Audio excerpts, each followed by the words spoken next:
Salam hormatly vatandaşlar. Şu gün 2024 ýylyň 8 marty hepdeniň anyna günü. Hoş geldiňiz Demokratik Platformasynyň kanallaryna. Hormatly vatandaşlar, şu günkü çykyşymyzyň temasy Joe Biden'ın Kongresa ýüzlenişi. Amerikan Kongresine ýüzlenişi. Hormatly vatandaşlar, ine şu gün 8 mart günü men gepleşimi başlamakam ýene de bir gezek sizi, ýa-ni bizim gahrman, gadyrly aýal gyýlarymyzy halkara aýal gyýlar günü bilen gutlasym edýär. Gadyrly aýal gyýlarymyz 8 mart günü iň mähirli, näziklik, bahar, söýgü we gözellik bayramydyr. Aýal bolmak ýokur wezipe. Siz dünýä täýdürmüş berýäňiz. Maşgaly ojagynyň kynçylyklardan we betbaşçylykdan goraýarsyňyz. Dünýä şadlyk we sağlaşyk, ýylylyk we zenan paýhasy getirýärsiňiz. Paýhasyny getirýärsiňiz. Söýgüňizi, aladaňyzy, paýhatyňyzy we duýgudaşlyk ukyýyňyzy şahidlik bilen berip ýakynlaryňyzyň durmuşyny baht edýärsiňiz. Siz erkekler üçin esasy ilham berici güç we olaň durmuşyna hakyky golda bolýarsyňyz. Häzirki zaman dünýäsinde bizim aýal gyýlarymyz diňe bir ene wepaly aýal we dost däl. Aýal gyýlar jemgyýetimiziň ähli uğurlaryna özüniň işin görkezýärler. Sağlygy goraýyş, sosial üçinçilik, bilim we medeniýet, maliýa, söwda we jemgyýetçilik naharhanasy aýal möhüm uğurlarda, adalatly jyntyň wekilleri aglyby köplügini aýal gyýlarymyz düzýär. Siziň alyp barýan işiňiz, hünärmentligiňiz we jogapkärçiligiňiz üçin hemmeňize sag bolsun, aýdasym gelýär. Gadyrly aýal gyýlar, bul ajaýyp gününi siz köp mähirli we gözel söýgü sözleri eşidersiňiz.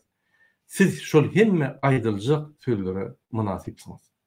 Bayramyňyz gutly bolsun, hormatly aýal gyýlarymyz. Hormatly vatandaşlar, indi men öz gepleşigimi dowam edeýin. Ine bizim esasy şu günkü gepleşigimiň temasy Joe Biden'ın, ýagny Amerikan prezidentiniň Amerikan Kongresine ýüzlenişi. Gelin video başlamakka men size bir parça görkezeyim. Şoň esasy, ýa-ni çykyşyndaky bize degişli zatlary. Gelin şoňa serdiriň. Ol başda ýa-ni umum dünýä boýunça görüldi, onsoň Amerikan içiniň krizisi boýunça, Amerikan içiniň ýagdaýy boýunça, Amerikada näme işler edilen boýunça görüldi. Ine şu ýerde Joe Biden öz halkyna atçot berýär. Näme edildi, näme bolup geçipdir, näme edilmeli. Ine şu zatlar gatywy özüňden ünsürpserdiň dediňden rus diline men gysgaçyk türkmençe terjime de edip berdim. Gelin şoňa serdiriň. Ine hormatly vatandaşlar, siz kongres görýärsiňiz, men şu ýerde boldum, şu kongres zalynda. Ine партийный съезд в Северной Корее. Çykyş bolmaly, pardon, men ýalňyş görkezdim, 1 minut. 1 minut. Başka videoňy görmeli, 1 minut.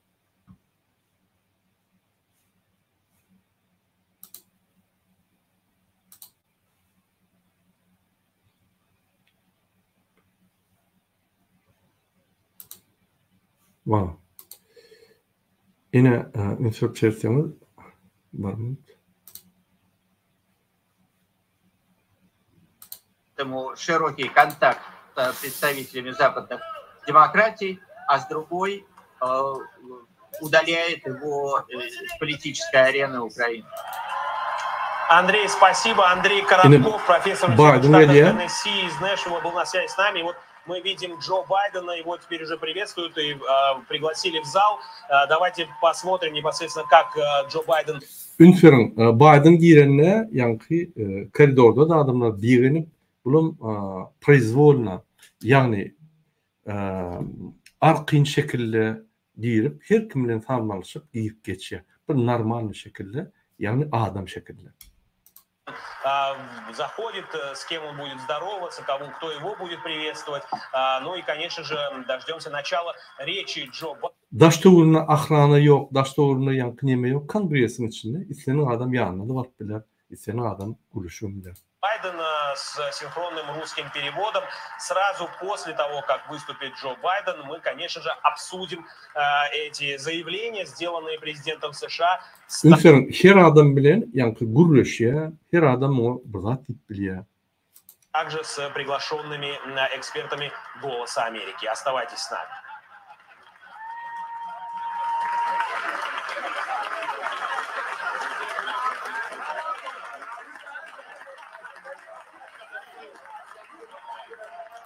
Ine hakiki prezident, ine bir döwletiň hakiki prezidenti her kim gelip mutluya, ya birine şunu görmäni. Gorkan okmundan birine görmäni.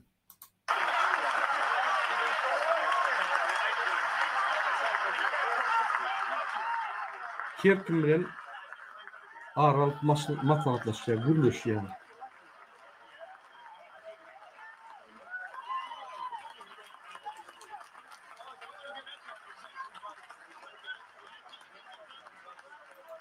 Ünferin şu kongres, ünferin hatar bir galstukly, hatar bir kostüm balakly, hatar bir köýnekli, bir nagyşly, bir donly, bir neme sakally, ak sakally, hatar oturýan görýärmi şu. Ine bu hakiki natsiýa, ýani millet hakiki dürlü derejelerden, dürlü yerlerden halkyň tarapyndan saýlanan ýani millet. Ine şular şol saýlanan halkyň hakyny ine şu ýerde gorýarlar. Şoň üçin öýlerini arkyn duýarlar. Ýani egilip, bükülip, arkadaky şöhrat diýip el çapşyp gyýran ok.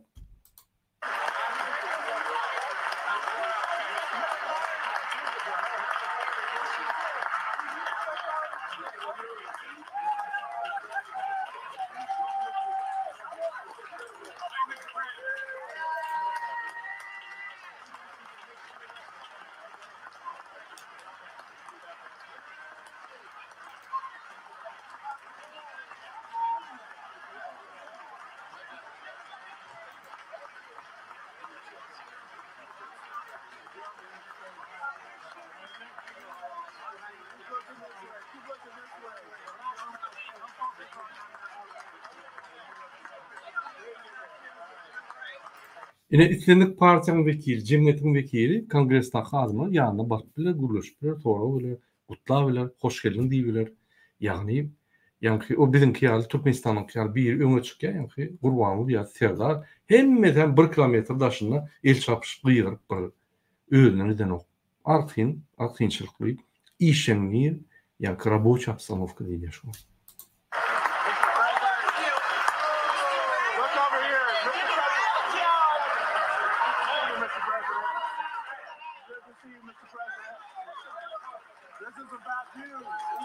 Ine dürlü şekilli adamlar bir kepkir, bir ak köýnek, bir kostüm balykly, bir ýöneköý, biri wayenny forma ýa Ukrainany gorlap, Ukrainanyň formasyny ekledýär. Men gördüm şu zatlary.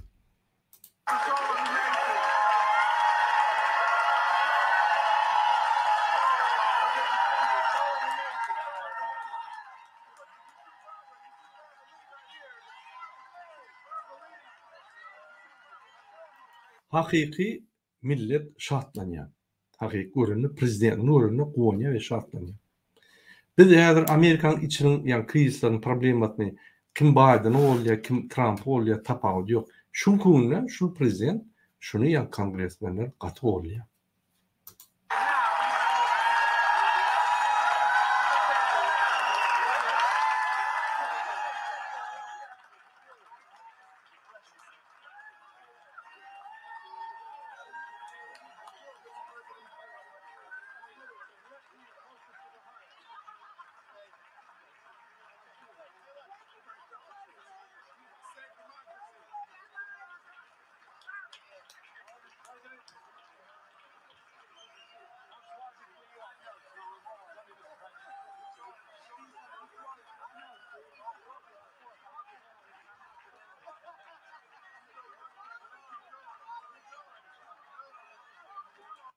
Meni açık kesýän sebäbi wagt ýok. Özüňiz görüp bilersiňiz.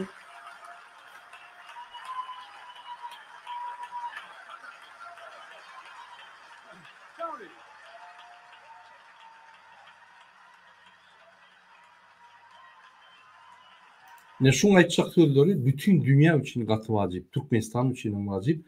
Gurbanly Serdar Berdimuhamedowlar ve onu gollayan bandit hukuk gorayan gurumlar da gatı wajyp. Dinleň şunu. Näme diýär?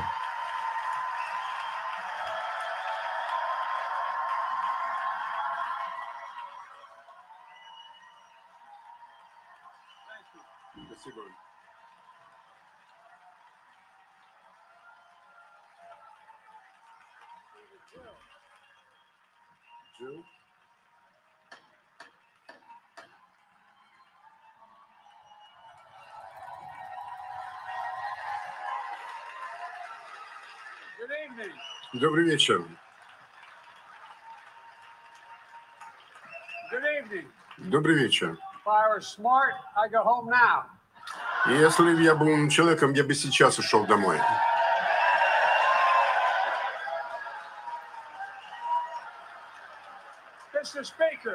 Мистер Спикер, мадам вице-президент, члены Конгресса, американский народ. В январе 1941 года Фрэнклин Рузвельт появился в этом зале и обратился к нации. И он сказал: я обращаюсь к вам. Беспрецедентный момент. В Европе бушует война. Президент Рузвельт должен пробудить Конгресс Соединенных Штатов и сообщить американскому народу, что наступили особые времена. Свобода, демократия были под угрозой. Сегодня я оказался в этом же зале и обращаюсь к нации. Сегодня мы оказались перед лицом такого момента, беспрецедентного момента. Мы должны поставить в известность американский народ, пробудить Конгресс Соединенных Штатов. Мы говорим о необычном времени. Со времен президента Линкольна на гражданской войне еще не было такого момента, когда наша демократия была бы под угрозой. Свобода, демократия находятся под ударом здесь у нас дома и за океаном. Это происходит в одно и то же время. Россия Путина марширует за океаном. Она вторгнулась в Украину, сеет хаос в Европе и повсюду.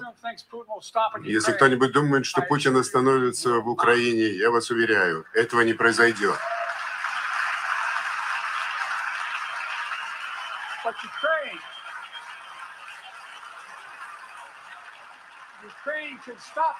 Но Украина может остановить Путина. Украина может остановить Путина, если мы будем стоять с Украиной плечом к плечу и обеспечим ее оружием, необходимым для самообороны.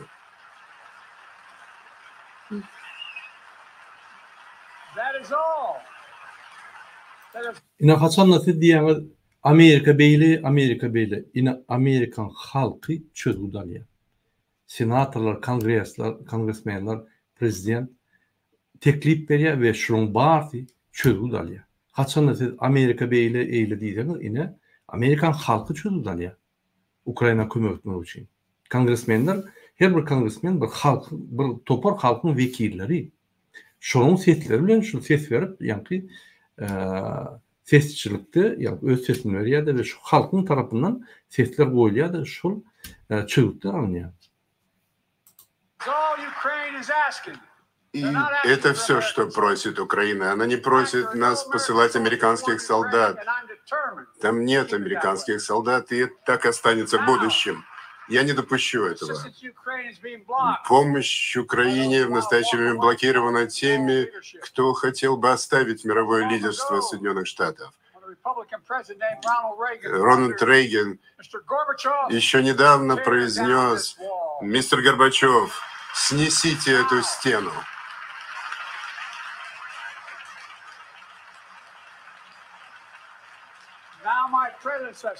Мой предшественник, президент от республиканской партии, говорит Путину: «Делайте, черт возьми, все, что хотите». И это цитата. Он сказал именно это. Я думаю, это возмутительно, это опасно, и мы не можем с этим согласиться. Men türkmençe terjime edeýin. Birinji çykyş et başlaganda men gysga terjime edýän, mümkin ýalňyş ýandyrmy käbirleri. Ol aýtdy, ine şu zalda 1941-nji ýylda Roosevelt çykyş etdi.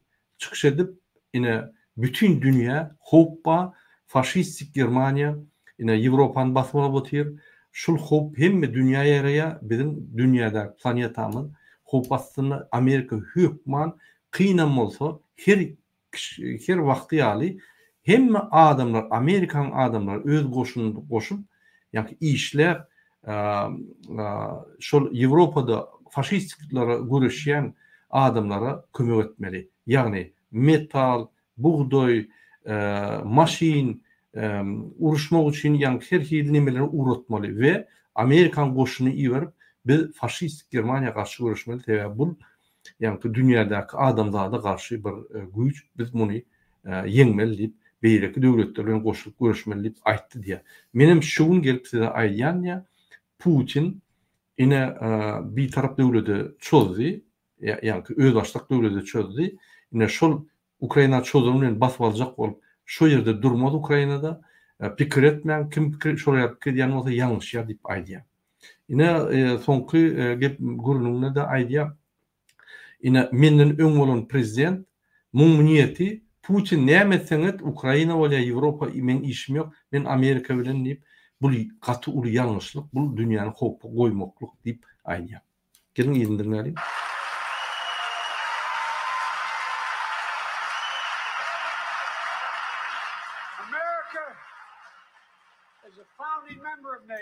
Америка – один из основателей НАТО. Демократический союз стран был создан после Второй мировой войны для того, чтобы предотвратить войну и сохранить мир. И сегодня НАТО сильнее, чем когда-либо. Мы приветствовали вступление Финляндии в прошлом году. И буквально сегодня утром Швеция официально присоединилась к нам.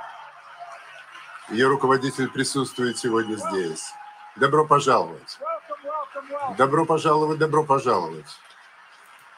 Yine şey diye NATO'nun Amerika devleti şoňa Avrupa devletleri koşuldy. Şuň kunde NATO iň dünyada ul gurama. Yine Şwetsiýa da şoňa girdi. Yine Şwetsiýanyň ýolbaşçysy berde zalda. Yine şoňa ýanky hoş geldiňiz diýip aýdýar. And they know how to fight. Господин премьер-министр, приветствуем вас в НАТО, самом мощном союзе, который когда-либо видел мир. И я заявляю Конгрессу, мы должны сопротивляться Путину. Пришлите мне законопроект. История следит за нами, она смотрит на нас. Если Соединенные Штаты отвернутся, Украина окажется под страшной угрозой. Европа будет под угрозой, весь свободный мир будет в этом. Нам... Men başta tercüme etmeyen unuttum. Demokratiya dünyada hop aslında Putin için ya. Diktatörler demokratiyanı yani bozup yani diktatör sistematını kaldıracak olup görüşüyorlar. Yine Putin'in Ukrayna çözdü. Biz demokratiya yani azat devletler hükman cevap vermeliydi. Häzir bu diýişine göre yani yine eğer biz Ukrayna kömek etmesek Ukrayna yeňilip biler. Avrupa yeňilip biler. Biz hükman suratda birleşip Ukrayna yara vermeli. Ukrayna görüşde utmalı Putin'ni paylaşıyor. Причинят вред. Поэтому я говорю президенту Путину, я говорю вам просто и ясно, мы не отвернемся, мы не уйдем. O diye men Putin'a mesaj berýän açyk we dogry biz Ukrainadan öwülmez, biz ýa-da ýa-da gaýtmaz diýip aýdýar.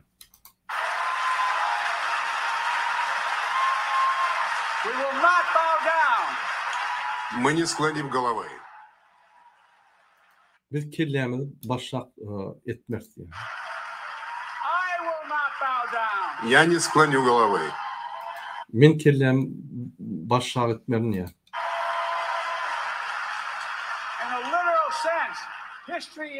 Говорю буквально, история смотрит на нас. Как 3 года назад, 6 января, история смотрела на восставших, которые штурмовали Капитолий, ставя под угрозу американскую демократию. Ina bize tarih seyrediyen ya şu tarihi zatlar geçer bizim çağlarımız, aktıklarımız yine şunu seyrederler deyip sonuna ya men hemmesini size görkezekkel 2,5 saat vaktimizden ya eğer görürsünüz gelse yine YouTube'da görülersiniz обращение Joe Biden'a Kongresu США deyseniz şöyle taparsınız. Hormatly vatandaşlar bizimle indiki video seyredelim. Ne şurada men yanlışa görkezdim. Ünsverin ne oturuşlarını ne türlü şekilde adamlar giyinirgi otur bular hersi bir milleti yani представляет ediyor. Şu milletin tarafından şöyle otur. Şunun için hersine Biden birgili.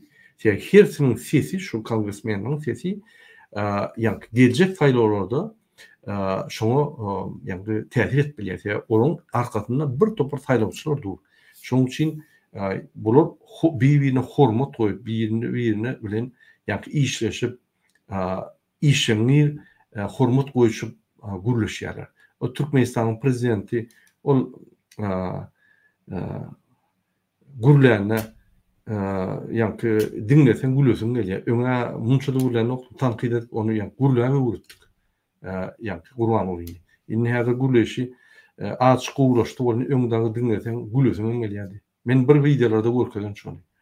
Yine şuraya hakiki рабочий обстановка, yani iyi işlemek için, devletini üstürmek için, devlette bir topar problemlerini, halkın problemlerini şu yerde çıkarıp şu yerde çözmek için Kongres. Nijni Palata yani şu. Yine ünsverin şul Amerikan Kongresi. Yine bir ikinci video seyredelim. Bu olsa Putin'in Biden'a kongresi yürüyünce Putin federal sabrane, federal meclisi yürüyünce. Şunu seyredelim, on tapağı görelim.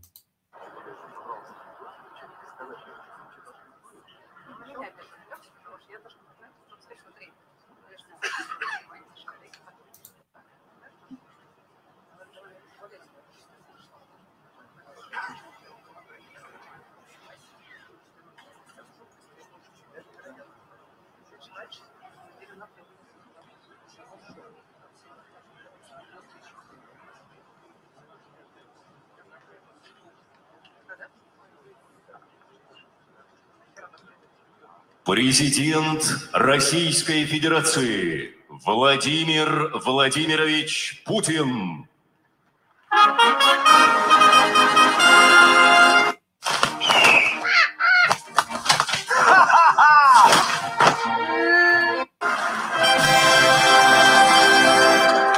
Спасибо, прошу вас. Прошу. Ünsverdiniz mi? Biden girenine adamların elleşip, ahranası, gürleşip, pikir alışıp, gülüşüp, aydıp hakiki öz pikirini ayca. Hiç zapiska seyretmen, hiç yankı bir yazılan dağda okuman, hiç tad etmen gün pikirini ayca. Azad adam, azad pikirini ayca. Şimdi Putin'e seyredin. Bu bir sistema, diktatör sistemanın şul önkü Sovyet Soyuzu'nun diktatör sistemini saklak gelen esası adamı. Şunun arkasında sistema var. Şul sistemanın yolbaşısı. Ünsverin. Ne zapiska terdi okuya, mun diyen zatlarına dinlemesinin tapağı yok. Şu orada yalan edip diyor. Bir yerde de uruşmalı, uruş etmeli, görüşmeli, ölmeli, yani halkı uruşa sürüyor.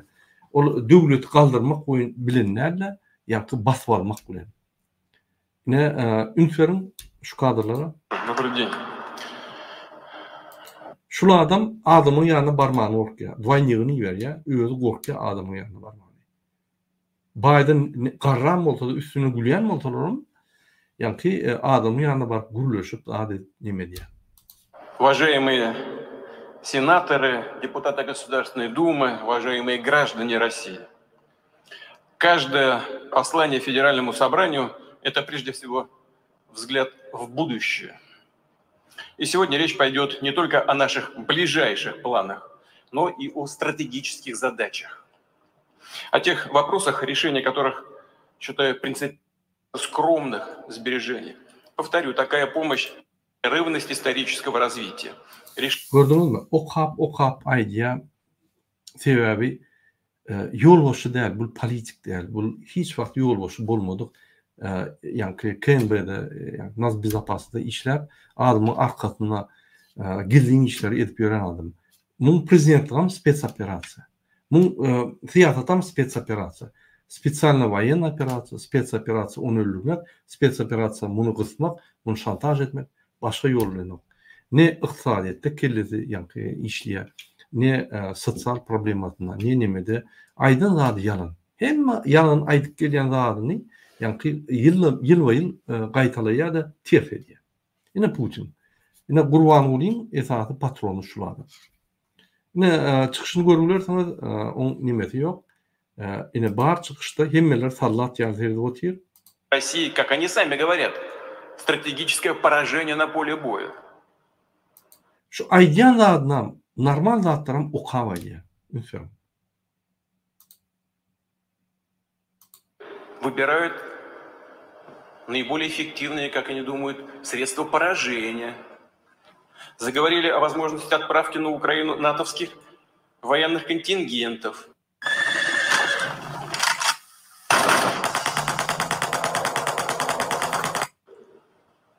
Но мы вызовы, в числе которых бурные трансформации мировой экономики, торговли, финансов. Ayrıca bu siyasetçi derler, yönü bir KNB'den gelen bir cinayetçi. O yerde adamlar öldürüp gelen bir cinayetçi. Şimdi böyle, biz Putin'in işimiz yoksa, Putin'in öz halkı var, öz halkı çözmeyen şu problemlerini. Yönü bir zat belli keşek olayan, Putin her yıkılıp var ya. Gurbanlam oğlunu her vakti ya. Oğlum tayar ol, Putin yıkılaysa şoğun cırmalı orta ya. Günü, yine men söz ayyan size. Şoğun diyen de hatta. Utanmanım adamın yanına diye. Men ülayse her birden, men yankı şu gurlayan meçhiddi men cayla. Men meçhidimde, arkadaş meçhidimde, arkadaş şehrindeki özüm cır diye, derli kaç diye. Onun Dubai'de alt koyunun zatlar var. Şu yerde yaşar verdi özün orada. Türkmenistan'ı unut diye. Biz bir yerde bizim için adam ölmez diye. Biz korumak için. Günah ya bulur biliyor yadayları. Gelin indiki videolarının yine Rusya meclisi ne aylı? Yani Rusya meclisi. On prezidenti ne aylı? Prezident ne aylı çıkış ediyor? Bütün ömrünü zapiskölüne diye. Ünförün 24 yıldan beri yol boş Rusya. 24 yıldan beri zapiskal vuruluyor. Biden 5 yıldan beri prezident. Zapiskası vuruluyor. Seyirden o mu zapiska? Pikir ne ya? Bunun pikiri yok. Bunun dünya pikiri adamı öldürmek, şantaj etmek, kısmak, diktaturu oluyor. İndiki video terdenin vatandaşlar bu olsa bizim devletimiz Türkmenistan. Yine 6. men yanlışmasam 6. ayda 6. Mart'taki yine Vatan Haber programı. Binyadyny pogtulundurmak. Olaryň işini mundan beýlegem kämilleşdirmek bilen baglanşykly meseleler girdirli.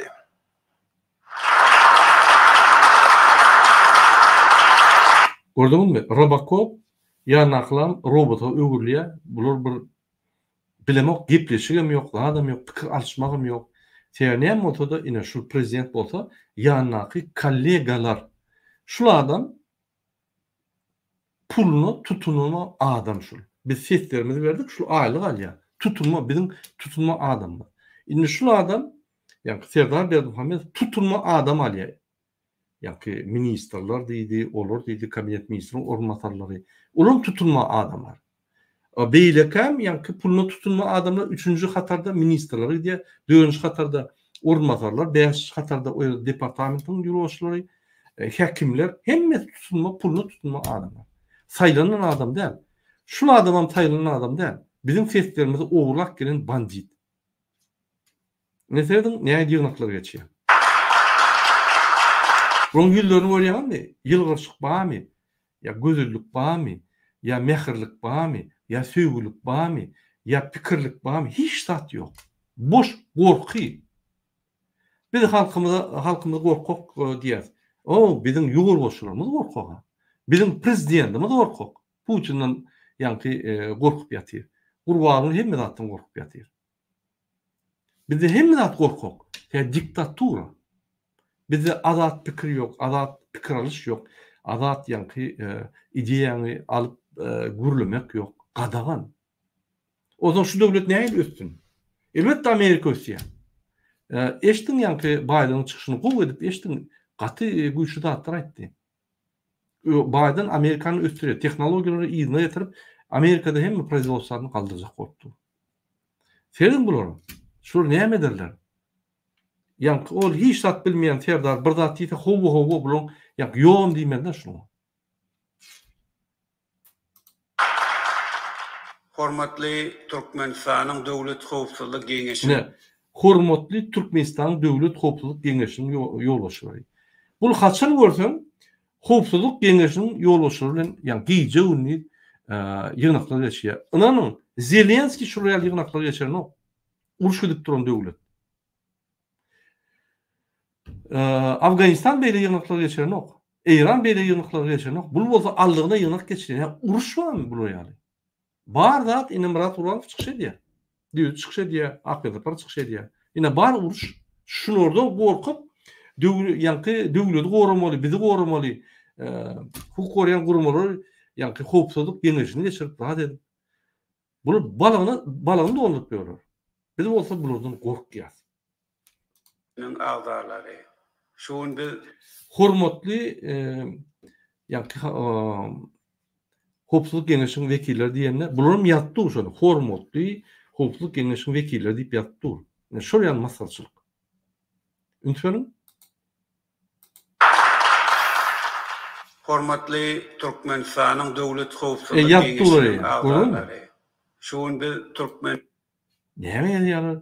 Şu zatlar ýalan Amerika. Ýatdym tutulmaly. Türkmenistanyň Döwlet Howpsuzlyk Geňeşiniň meclisini geçirýär. Meclisde yurdumuzun harbi ve hukuk koruyucu edaralaryna şu ýylyň 2 aýyna alınıp baran işleriň netijelerini seyreder. Ine 2 aýda hukuk koruyan gurumlaryň ve harbi guluň netijeleri. Bir tane watandaşymyzy marda urup öldürdiler. Türkiýede ýürüýte emheme gullugy baryp, şoýda aktivistler tutup, halky tutup, gynap getirip dur Türkmenistana. Türkmenistanda basylýan köpelýär. Näme netijesini çykajak bolýar? Özü ýa buyruk berýär. Ýygnaň geçirmek gerek, günni buyruk berip ýatyr. Hemme zatdan habarly. Indi bir ýygnak geçirýärmişde ykdysady boýunça ýa-ni owgujuk boýunça biziň industriýa ulgumlar ýa-ni bank kredit bank sistemi boýunça ýygnak geçirýär, düşen olar. Näme ine şol o kakatya oğlum öýt ýa-ni hukuk gorayan gurumlar sakla, bize garşy dämesin, halky gyryp dursun. Ine bunun bar edýän işi.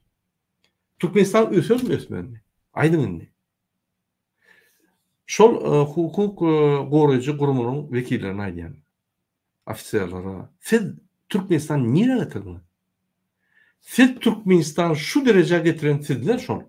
Gurumlandan, terdaramdan, ular gorkup siz aýdýar, siz halky şunu getirdiniz. Gorky, watan terk edip gitmek, biznes ýöredileni, potrotçular ýöredileni, hemme ýerde barlar, hemme korrupsiýa döndü. Ine siz etdiňiz şonu. Gurumlandan, terdaramdan. Olar afterlar ýöne edin siz. Hukuk gorayan gurumlar diýip bolan, siz banditler diýmesen başga söz ýok. Ordumuzun yararlı güýçleriň bilen terkerde başdy. Döwlet Inni ýa-ni Howpsuzlyk Geňeşiniň meclisini watan programasyny diktor barýar. Öňüm şular barýar. Hälim şular taňa ýakyn. Şular bolmasa ýygnamy geçmez diýär. O serdarlyň gurbanla gurlanyp gelýär göni. Sen ejeň, sen ýa-ni näme bajyň, sen näme? Şunu etip gyryp gidýär boldy.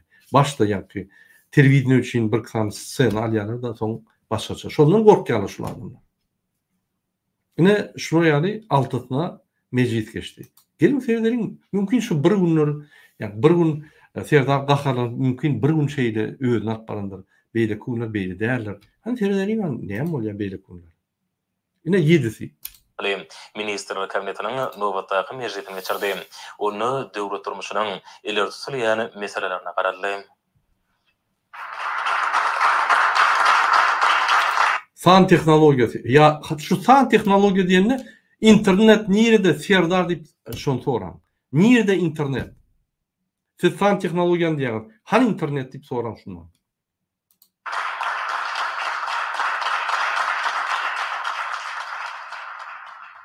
Salam, hormatly. Ine 6 kompýuterli Robocop. Ünsörüň, näme diýär? Ministerler kabinetinin agdarlary.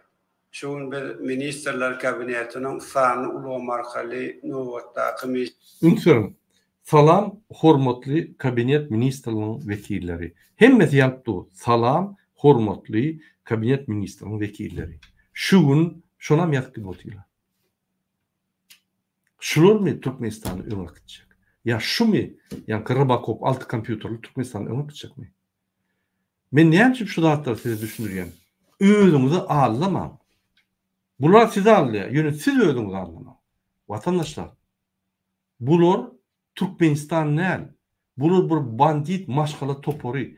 Daş döwründäki ýa-ni bandit hukuk gorayan gurumlar, hukuk goramayan gurumlar. Bular bandit toporlar. Ine şoň üçin siz daşynda işlemeli bolýaňyz. Şoň üçin içinde kanunlar işlenok. Şoň üçin Türkmenistan terk edip gitmek bir uly türkmen üçin bir arzu boldy. meclisini geçirýär. Meclisde ýurdumyzyň durmuşyna değiş. Ine 6 kompýuterli Robocop. Serdar Berdimuhammedow 6 kompýuter näme gerek size? Birem yeterlik. Bir näçe meselelere fereder. Hormat prezidentime de sany uly markaly geçirilýän. Inni kabinet ministriniň meclisini Watan programmasynyň diktory dowam edip alyp barady, şonu jemler. Hänem şu adamlaryň köp sag bolun. Watan habarynyň programmasynyň diktorlaryna siz bolmasaňyz ýygnan meçmen kabinet Türkmenistanda. Ya bu iki sany ahyrkyna şermende urur diýmene zatlar ham ýok. Okam aýdy bilen ok. Gurlarna da şol ýa-ni öňüne tekst okaýar da şoňu tamam edýär. Ministerler kabinetinin meclisinin gün tertibine geçip ilki bilen Türkmenistan'ın meclisinin başlygy Gulmanova söz berdi. Gulmanova milli hukuk bunyadını kämilleşdirmek boýunça Ünserdinmi? Okap jogap berýär. Beýlik hem okap jogap berýär. Bu öz sözü bilen hiç tat aýdy bilen okurlar bilen. Awa mineten düşünýän durun men statistikadan bereýin. Ýa arasyna okap bilersiň ýöne.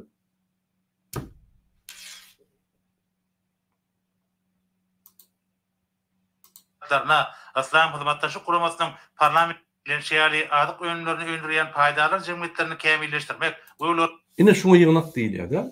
Bir ekran serip okap aýdýar salam diýip beýleksem, ýa-ni konspektde serip okap aýdýar. Beýleklerim ýazyp oturýar. Ine ýygynyň netijesi. Han ara alınıp bir zat maslahatlaşdymy? Ya bir prinsipiýalny şuň kubuna gerekli meseleler aralyp maslahatlaşdyrdymy? Kartinka.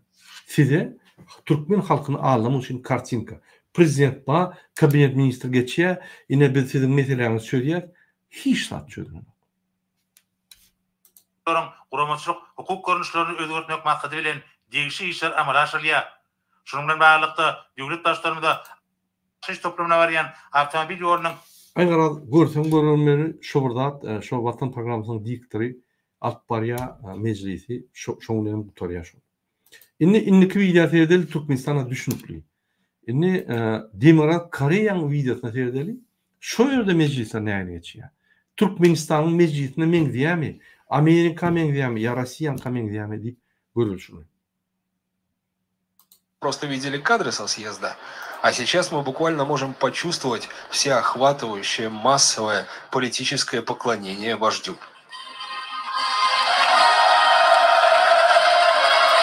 Näme meňdiýär? Arkadaş şöhrat. Yani birinkilerle ýere meňdiýärmi şunu?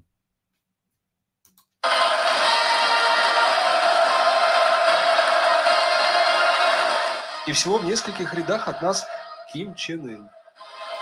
Hatta Demokrat Koreýanyň ýa-ni birinji sekretary Ünsörüň ýerine adam ýöre ýekede bular bolýan perişta döndürler. Oğlu ýörenine hiç kim daşyna 1 kilometr bolmalylar, Kawkaz ýörenine hiç kim bolmalylar, gorkýarlar adamlardan. Hem bular ýa-ni bir ýokardan bir perişta yer ýüzüne düşdi diýip ýa-ni bular şeýle bir gorkup şeýle bir daşlaryny gawaýarlar. Hatta Demokrat Kore'den geçirdiler. Молодой человек, которому только что... Gördünüz mü? Yanına yalnızca yine bir var. Europe baranla ünferin. Yine yanına İran'dan adam var ya. Yolloşu. Oğlum yani birinci sekreter olsa da yani yolloşu bir kollegası ya kömekçisi bilemok ben toşna kimliğini. Yine var ya demek şu adam halk bilen halka yakınrak gurluşa hatta Demokrat Kore'ye. Bunlar o geçirdiler şunu. O zaman meze soru verin. Kim Türkmenistan maskara ediyor? Bütün dünya şu kadarları gören adamlar mı? Şunu görüp şu ikisini atalı oğul mu? Ya da biz şunu yani Türkmen kontentini alıp barayan adamlar mı? Kim Türkmenistan maskara ediyor? Şu videoları bedeyap çıkış edip, burk edip, maskara olup gören atalı oğullar mı? Ya da biz beyançılar mı? Kim maskara ediyor Türkmenistan'ı? Yine Demokrat Kore'den geçti deyip yine görüntü o. Demokrat Kore bütün dünyanın izgoyu yani iyi bir zulüm devlet. Yine şundan geçti Türkmenistan. Neye mi kazandık? Hiç lan. Biz kazanadığımız bütün dünyada zulüm oldu. Hatta Putin'e diktatör diyorlar. Putin'in yani yığınak geçirenine bir yığınak geçiyor daha dediği bir açık sivizovunu. Bunun kudağı er çapışıp gıyırıp arkada şokrat maskaraçılık. Ya alabaylı terdarı şokrat maskaraçılık. Dine Demokrat Kore'ye diye şunu.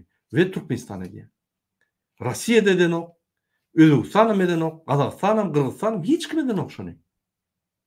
Biden'lıklar diye yöne olur. Gövülen, hüvvetülen bark bucoklayacak ol ya. Hakik söyle. Hakik hormat toya. Açık. Oğlum açık kuruluş ya arasında yer. Ol başka da. Ким Чен Ын. Молодой человек, которому... Men ne yapıp şunu görkediyen. Şun öňünden ýa-da kakasy çinin pinmi näme? Onsoň oğly, onsoň oğlunyň kiçi oğly, ýa-da aktygy, şu adam aktygy. Men Türkmenistanyň size aýdýan Demokrat Koreýa öwrürsüňiz. Türkmenistan sizin Türkmenistanyňyzy bizim Türkmenistanyň oğullarla şu atal oğul. Özü boldy, Serdar goýdy, Kerimem Tırnovka'da ýetýär. Häzir ýa-da şu Serdar gitse 10-15 ýyldan ine Serdar nemesi Kerim gelýär. Ine dinastiýa. Demokrat Koreýa. Näme tapawdy? Şu adamam Amerika'da okudy, Angliýada okudy diplomlary. Ýöne diktator bolanlar başga alaç ýok, sen diktator bolaýmady. Şoň üçin diktator sistemany çalışmaly. Ve demokratik adat sistemi açmaly. Только что присвоили еще одно звание. Принято, конечно же, единогласное. Решение избрать его председателем Трудовой партии Кореи. Serdin, yaňy bir Trudовой partiýanyň Koreýasynyň ýolbaşçysy, ýa-da iş Koreýanyň, Demokrat Koreýanyň iş partiýasynyň ýolbaşçysy diýip muny elan etdiler.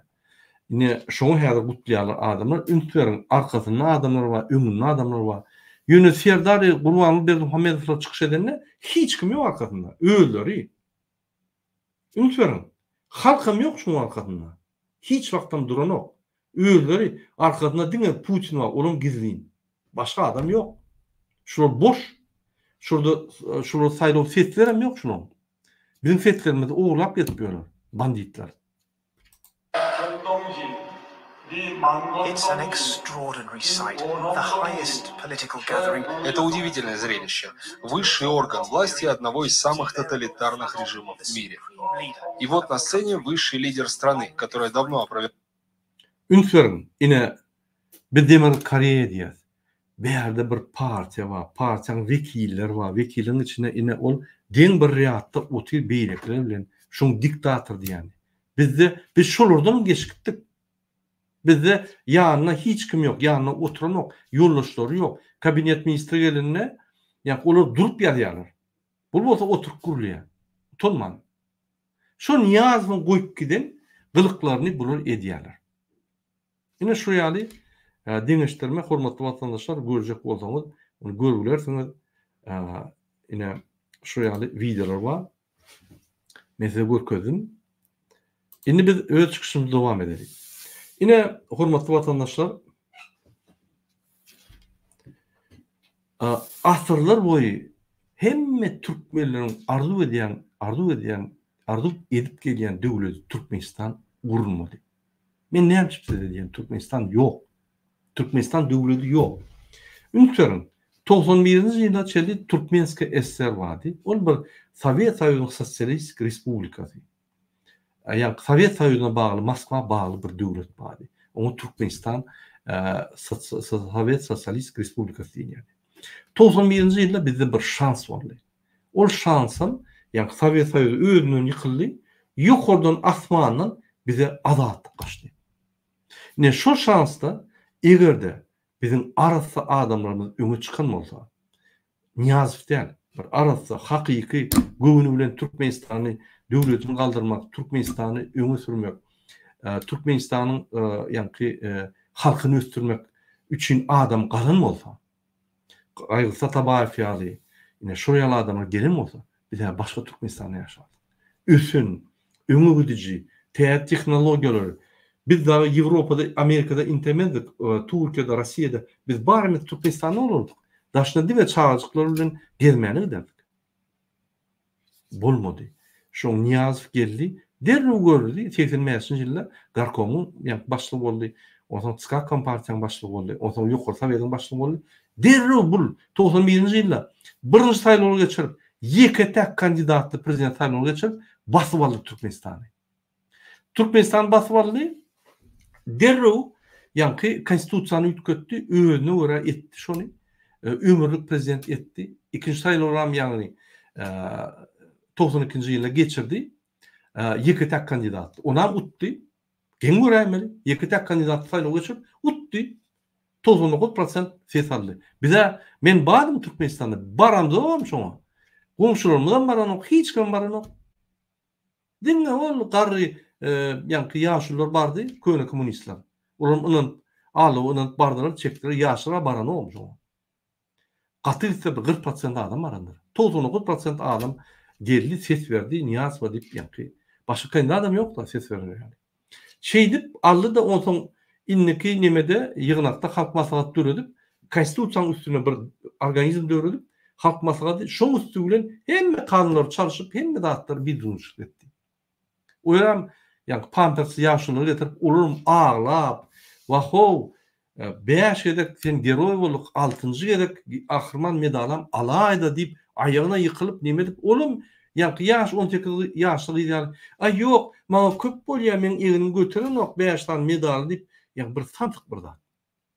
Şey dip ol Niyazow öz Türkmen baş şäherini urdy, öz büýüslerini oýdy, öz maşgalatyny Hudaýyň kömekçisi ýal etdi, ejetini gahrman etdi.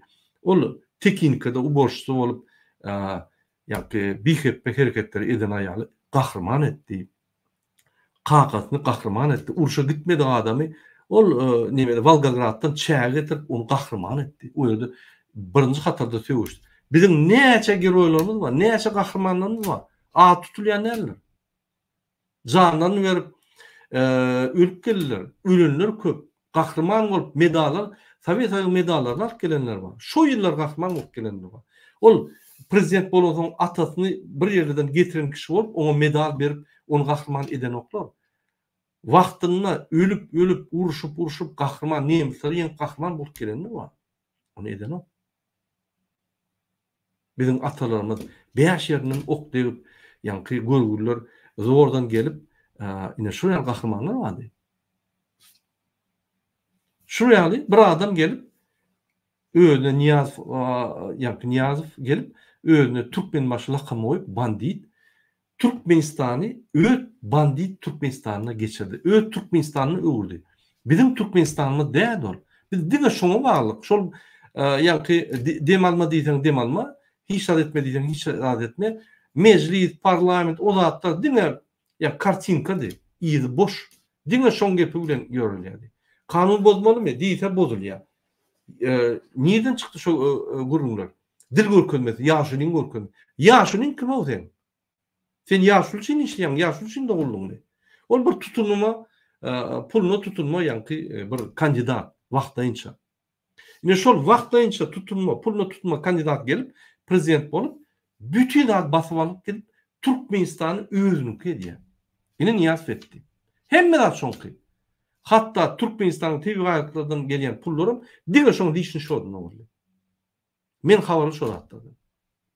Utunmadan BBC mi ya CNN mi ya olur ya olur sonra ve anaylo Türkmenistan hükümetinin döwletiň halkyň pullary sizin yankı hususy şodumuzda Deutsche Bank'ta dur. Ay şeylersem hiç kim oğurlamaydı ya. Oho sen döwleti ya bizim döwletimizi öz hususy döwletine vurdun.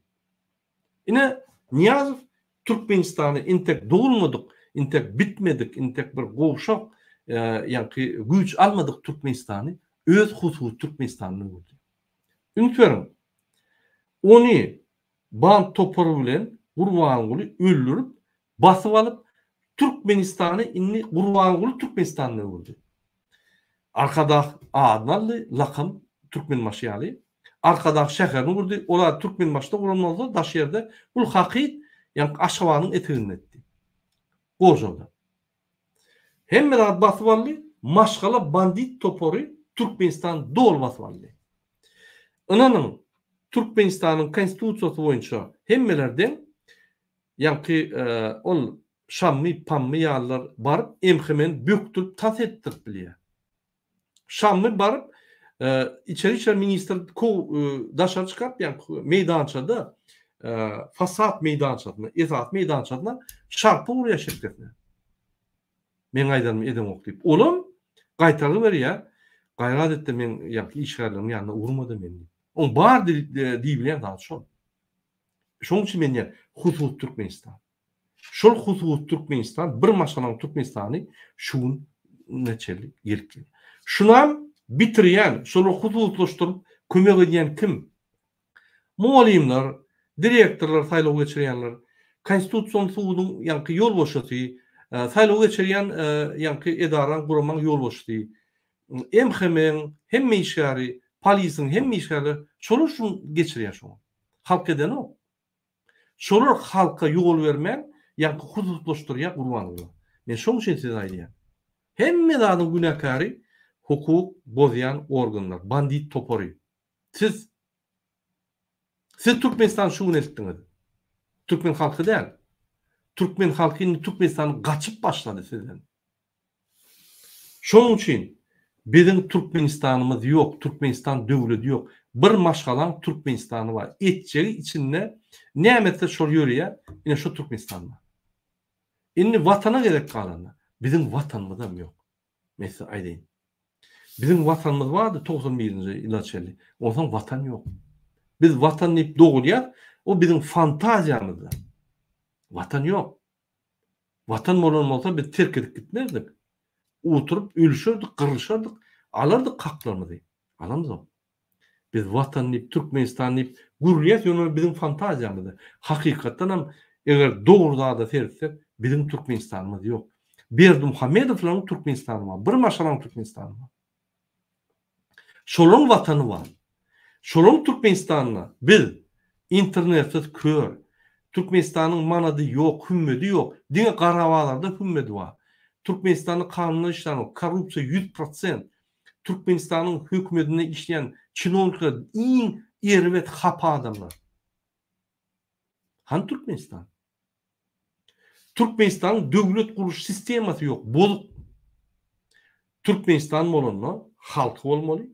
On hormaty bolmaly, on haklar bolmaly, şu halkyň azatlygy bolmaly, Türkmenistan hökümeti bolmaly, Türkmenistan hökümeti halka hyzmat etmeli, Türkmenistan hökümeti ýanky bolanlar halka hyzmat edip diňe östürmeli, Türkmenistany bilimler östürmeli, Türkmenistanyň manady bolmaly, Qarabağlarda hümmeti däl, hakyky hümmeti bolmaly, Türkmenistanyň azatlygy bolmaly, Türkmenistanyň interneti bolmaly, bir topar zatlar. Türkmenistan'ın döwlet kuruş sistemasy bolmaly. Hani? Şu zatlar bolmasa, han Türkmenistan döwleti? Hawa hususy Gurbanlyň Türkmenistan döwleti bar. O dogry. Şoň maşgalatyň döwleti. Näçip? Sen baryp hakyň gora, ol baryp hakyny gorar, olar haksyz hakly. Siz bolsa haklı haksız. Ene. Şoň üçin biz egerde watan gerek bolsa, egerde gidirjek gän bolsak, ine şuraya aktyg gelip şuraya ýygnaklar geçip üstümizden gülüp şuna gelmeyecek bolsak, biz kerimi eltirmeli, biz şu ikisini tutsak etmeli. Gaty şart ýagdaýda. Bizde ofisiýallaram ýok, bir çeýes bar, bir pistolen çykaryp bir maňlaýyndan atar ýaly şu ikisini haramladan. Türkmenistan baswalan. Ýokdur. Diňe şolu ýallyklyk edip, hyzmat edip, şolu ýanky hyzmat edýän halkyna dälle, maşgalatyna dälle, çağatynyň geljegine dälle, diňe gurban bilen serdar hyzmat edip, gorkujugyna hyzmat edip, gorkujugyny öz halkyny gyrýan ine banditler. Ine Türkmenistan. Men näme şu agyr sözleri şu bayram gününe diýen, men size aýtmasam, käbileriniz düşünen o. Bina tamam. Fantajyada ýetdiler. Bir doğruda doğru serdip, diňe problemany identifikasiýa edip, çözüp bilýär. Biz şunu aýtmasak, biz çözülmez. Ýa şu problemany çözülmez. Çözülmeýär. Şoň üçin watan gerek bolsa, herkede girin. Türkmenistan döwletini hakyky halk döwletini gurjak bolsaňyz, hakyky Türkmenistan gurjak bolsaňyz, şu neçelik gurulmady. Şol bir asyrlar boýy türkmeniň arzugydyr. Hemme Türkmenistan'a ölüp geçen adamlaryň şu günküne ýaşayan adamyň arzugydyr şu. Indi men hukuk gorýan gurumanyň wekillerine ýa ofisiýerlara, hargulundaky adamlara ýüzlenýär. Siz türkmen halkyna eden zadyňyz ýok. Siz türkmen halkyny diňe şuwna getirdiňiz, gynap. Siz öz Hudaýyňyz gurban bilen terdary hyzmat etýäňiz. Onun pulun korrupsiýanyň üstüne sizleri günok edip birden basýa, ýa çiýşirýa. Bu bir ýönöke idiot schema. Şonu düşünen ýokmy? Näme gerek şu hatda? Gelin şolary tutsak edelim ikisine. Jenaydy çağıralyň, saýlawy geçirelim. Gelen adam ýene siz tejribeli, siz saýlar dogruca işlem, korrupsiýa etmeýän günäňiz geçiler. İşlem hormat goýular. Köçe çykanyňyzda ofisiýer işin gelsen, köçe çykan adamlar maşynyň durup hormat goýular size. Salam alaykum diýip. Gowy aýla alarsınlar. Biz aýdyp geçdik şu zatlary. Näçip siz şu gün gowy günlerden ýanky geçip iki sany özüni unutup bilmeýän Türkmenistan gawrak edýän adama gulýaly hyzmat edýär. Halk gorkak däl, siz gorkak. Gorkup hyzmat edýär. İçinizde bir wyjdany, bir normal adamam ýok, bir çeýes diýen adam. Şoň üçin türkmeniň bir hiç ýerde bir goýup giden trasy ýok, trasirowat diýil. Trasiruş pulu bar, şu atýan şu trasa gidýär, şoň iýdi görnýär, ömürlük galýar şol. Türkmen hökümetiniň Gaýyp Atabaýew şoň ýanyna ýoluşanyň Bolşewi güýçli Türkmenistany öňe giden adamlardan başga soňky 32 ýylda hiç ýyly hökümet diýen adamyň bir iýdi galyn iýdi ýok. Bu hökümete, halka, hyzmata, ýanky döwlet üçin hyzmat etmediler bular. Türkmen maşyn Türkmenistana hyzmat etdiler we Gurbanlyň Türkmenistana hyzmat etdiler. Boldy. Bizim Türkmenistanymyz ýok. Men şonu düşünürjek bolýar. Bizde watanam almady. Şu düşüne gitse hemme zady itirir. Çağlymyzym bolmaz. Ölüp galýar. Ene 10 ýaşagy eýem rak nimetine ýatýar. 8 ýaşagylar eýem rak bilen kesilip ýatýar. Çağlymyzym bolmaz. Gejemiz bolmaz. Şu zatlara düşünmeseňiz, onu ýaşagyny düşünme. Ölüp gidersiňiz. Siz beýerde dogulanyň, şu dünýäde dogulanyň, men ýaly, başga bir ýaly, hemmeler ýaly, bir zat üçin dogulýar. Allah Taala size can berýär. Üsmeli, öwrenmeli, gowluk etmeli, zulma karşı görüşmeli, adalatda gowramaly, bir prinsipler bolmaly. Hanşo prinsipler? Türkmenistanda men habar atdym, ýazýarlar adamlar, jaňa diýýär, ağlap aýdýarlar. Institutu tork geldik. Bu hiç kimle gürleşer ýaly, bular hiç da düşünen ýok, mada bular bulan wyjdanam ýok, namsam ýok, hemme zady taýar. Täze modan aýdyn Türkmenistanda. Ýaş gyýrlar Türkiye'daki ya Rusya'daki adamlar canı diye. Men şöyle çıkar diye 1700-2000 dolar verip nimetten şonu et diye. Hiç şu günü Türkmen gelir mi? Yine şu iksani atalı oğul. Ağır buna şermende bir heppe hiç ne edermenliği, ne kahramançılığı, ne ukuyupliği, ne hünermentliği, ne de vicdanlığı, ne de namatlığı bir saylap bolacak adam değil. Qaytip tersine banditizm, adam öldürüp, triyek çekip, gıylar zorlap öldürüp, şurayali adamlar öldürü ve şurayali adamlar daşını öşünüyor. Unutlarım, talipler diye, mırada prezident buraya gelete ya da kurbanlığı gelete, ilayda da kurbanlığı kellemde aşağı taliyat yüzümüzü göreymesin. Son ayya şonu getirin men yanıma deyip, şonun din canıya. Unutlarım. O ministrin çağı, sen çağı, men çağı, o seriden o. Sen onu Türkmenistan. Şu da hatta bet edilmeli, bir kançılık bet edilmeli. Vatandaşlar, gidin hakimin yanına, oran haklarını talep edin. Baran yerinde talep edin. Açık görködün sizin bağdınlı diye. Elinde plakat edip protest edin diyem o. Onu bileder. Yöneticiden bir öňe çıkın açık. Hormatly vatandaşlar, yine her kim öz haklaryny goramaly, her kim öz watanyny goramaly. Bilinni, watany, daşynyň gelen bir nimet faşist däl, ya daşynyň bir zulümde içinden nören çüýlük zulümden biz watanymyzy goramaly. Başa açıyor. Hormatly vatandaşlar, yine men arzu edýän meniň hem siziň hem watanymyzy bizi ýygyzmyza alar.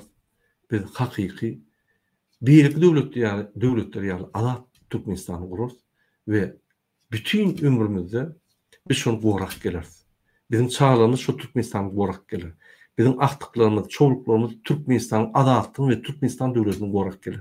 Hiç zamanla şu ýaly arkada zaman, alaway zaman idiotlar çıkıp bizim propaganda edip ağlap halkımızı şul ağır derece getirmeli ýaly.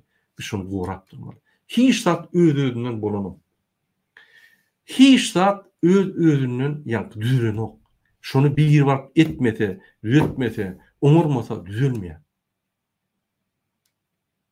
Şoň üçin ine bir siz melleňizde bir zat etjek bolýaňyz, ýerdepjek bolýaňyz. Ýerdepip hasyl ekjek bolýaňyz. Ýeti şonun alma miwesini aljak bolýaňyz.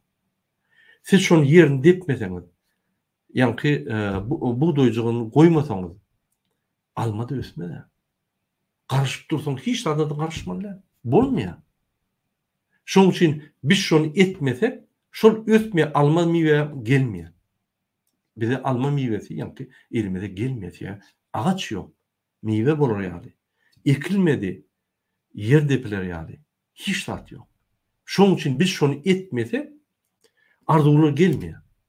Ene men size şonu düşünjek bolýan. Herekede girin bolunni. Haçan çel daşyrda ýa-ki eşek ýaly işläp, ölüp gidip Türkmenistan pullary akydip uğradyp, olum görgüler o pullar alýa, olum haýryny gör bilen ok, ziyatka tölýär, oňa tölýär, moňa tölýär, zogadan günni görýär. İki taraply közenýär. Maşgalar pırtyrýar. Hawa janymyz agyrýar şu zatlar, ýöne muňlen ýa-da düzeltip bolmaýar. Hemmemiz üýüşmeli Türkmenistan'da bir gerekde düzeltmeli boldy. Tutsak etmeli şu lükni. Tutsak edip ol öňkü zamanlar ýaly, ýa-ki ters eşige oturup ters tarapy ýüzüne de gazalyň nimetini çaljyp, ýa bütün Aşgabat şeýri aýlamaly. Bütün halkym her welaýetden gelip üýüşüp üstüne ýa daşdyrmaly, tüýkürmeli. O zaman jenaýat çekmeli. Şu ikisini ýa-ki idiotlary. Hormatly vatandaşlar, şunu men öz efirimi tutarýan. Sizin hemmeňizde birinji bilen jan halk arzu edýän, ýene bir gerek aýal gyýlarymyzy gutlaýan, bizim aýal gyýlarymyz bizim käbämizdir. Bizim gahrman aýallarymyzdır. Käwagt men pikir edýän, ýene de şular galyp bir zat edämese, biz erkeklerden uly bir şular kömek ýok. Şu zatlar düzelmeli, biz öňe çykmaly, biz aýal gyýlarymyzy arkamyza gorap durmaly. Daşyrıpda içinden daşynda. Daşyrıpda biz gorar ýaly biz daşna çykarmalylar. Diýmek biz Türkmenistan'ın içinde şonu mümkinçilik öğretmeli. Şonu boljak hormaty goýmaly. Öňden bäri gelýän hormaty goýmaly. O zatlar ýok. Her kimin öýüne çağrı vardır. Kimde oğul vardır, kimde gyýy vardır. Ine gyýdyňyz bolsa, şonu näme siz gorarsyňyz? Şunu pikir edin. Şu ýaly sistemada gorap bilmersiňiz. Maňa bir sana adam jaň etdi. Şoň ýa garnaşyny, gyýynyny, ýa tanşyny, akdygyny, çoğlugyny zorlapdyrlar. Rejimdäki işleýän adamy hökümetdäki näme arnamatyny aljagyny bilen alap salýar. Her kim başynda şu zatda bolmaly, başda bolmaly. Biletdir, bir ýol berýär. Şoň üçin Türkmen inni galmaly boldy etmen şu zatdyra. Hormatly watandaşlar, innik gepleşikleri üçin hoş sağ olun.